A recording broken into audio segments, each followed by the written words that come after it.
یہ بستی واقعی نقشوں سے ماورا تھی، نہ صرف کاغذ پر بنے ہوئے نقشوں سے بلکہ ان ذہنی نقشوں سے بھی جو انسان برسوں میں اپنے اندر بنا لیتا ہے۔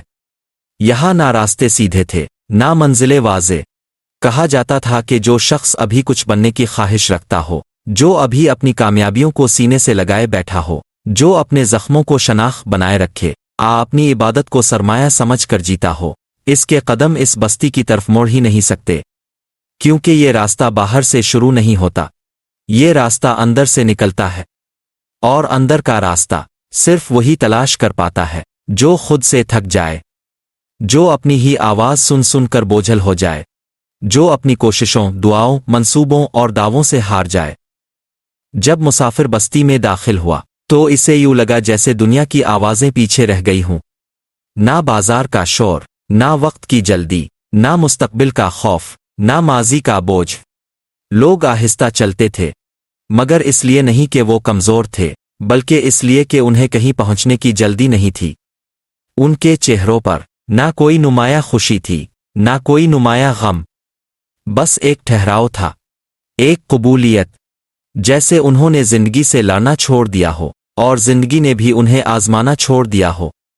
یہاں کوئی کسی سے بہتر بننے کی کوشش نہیں کرتا تھا، کوئی کسی کو متاثر نہیں کرنا چاہتا تھا، اور یہی سب سے عجیب بات تھی۔ حجرہ جہاں روشنی شر پر جلتی ہے، بستی کے کنارے وہ حجرہ تھا، نہ مسجد، نہ خانقاہ، نہ مدرسہ، بس مٹی کی دیواریں جن میں وقت نے دراڑیں ڈال دی تھیں، مگر ان دراڑوں سے کوئی خوف نہیں آگتا تھا۔ چھت سے لٹکتا ہوا ایک چراغ، ایسا لگتا تھا جیسے برسوں سے کسی کے لمس کا منتظر ہو۔ کہا جاتا تھا کہ یہ چراغ صرف اسی دن جلتا ہے جس دن اندر بیٹھنے والا خود بوئنے پر راضی ہو جائے۔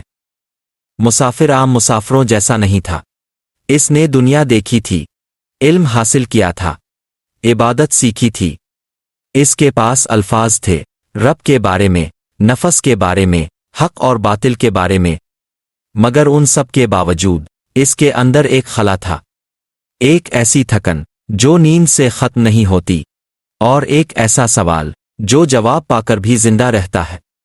وہ رب کو جانتا تھا مگر پہچانتا نہیں تھا۔ حجرے میں داخل ہوتے وقت اس کا دل زور زور سے دھڑک رہا تھا، شاید خوف تھا۔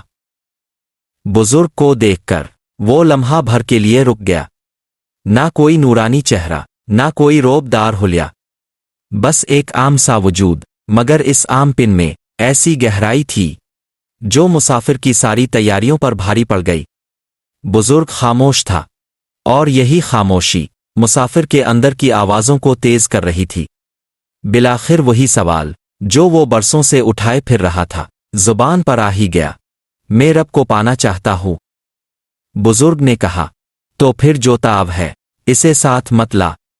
یہ جملہ نہ مناظرہ تھا، نہ دلیل، نہ فتویٰ، یہ ایک آئینہ تھا۔ مسافر نے فوراً اپنا دفاع کیا، میں نے سب چھوڑ دیا ہے۔ بزرگ کی مسکراہٹ میں طنز نہیں تھا، بس ہلکا سا افسوس تھا۔ انسان سب کچھ چھوڑ سکتا ہے مگر خود کو نہیں، اور یہی سب سے بڑی رکاوٹ ہے۔ یہ سن کر مسافر کے اندر کوئی پرانی دیوار ہل گئی، وہ دیوار جس پر اس نے اپنی نیکی، اپنی عقل، اپنی سچائی کے سرٹیفکیٹ ٹانگ رکھے تھے۔ بزرگ نے چراغ بجھا دیا، اندھیرا چھا گیا، مگر یہ اندھیرا خوفناک نہیں تھا، یہ بے نقاب کرنے والا تھا۔ مسافر نے پہلی بار محسوس کیا کہ اندھیرے میں بھی سب کچھ موجود ہوتا ہے، چیزیں غائب نہیں ہوتیں، صرف دکھائی دینے کا طریقہ بدل جاتا ہے۔ اور اسی لمحے اسے احساس ہوا وہ ساری زندگی روشنی ڈھونڈتا رہا تھا، حالانکہ مسئلہ روشنی کی کمی نہیں تھا، مسئلہ اس کی آنکھوں کا شور تھا۔ بزرگ کی آواز اب باہر سے نہیں آ رہی تھی، یہ اس کے اندر گونج رہی تھی۔ یہ نور تب آتا ہے جب تاو چھوڑ دیتا ہے، جب تاو مان لیتا ہے کہ تاو کچھ نہیں جانتا، کچھ نہیں سنبھال سکتا، اور کچھ ثابت کرنے کی ضرورت نہیں۔ وہ ہار گیا، مگر یہ ہار کسی دشمن کے سامنے نہیں تھی، یہ ہار خود کے سامنے تھی، اور اسی ہار میں اسے وہ سکون ملا جسے وہ برسوں عبادت سمجھتا رہا تھا مگر کبھی پا نہ سکا تھا۔ اذان کی آواز آئی، وہ بے اختیار سجدے میں گر گیا۔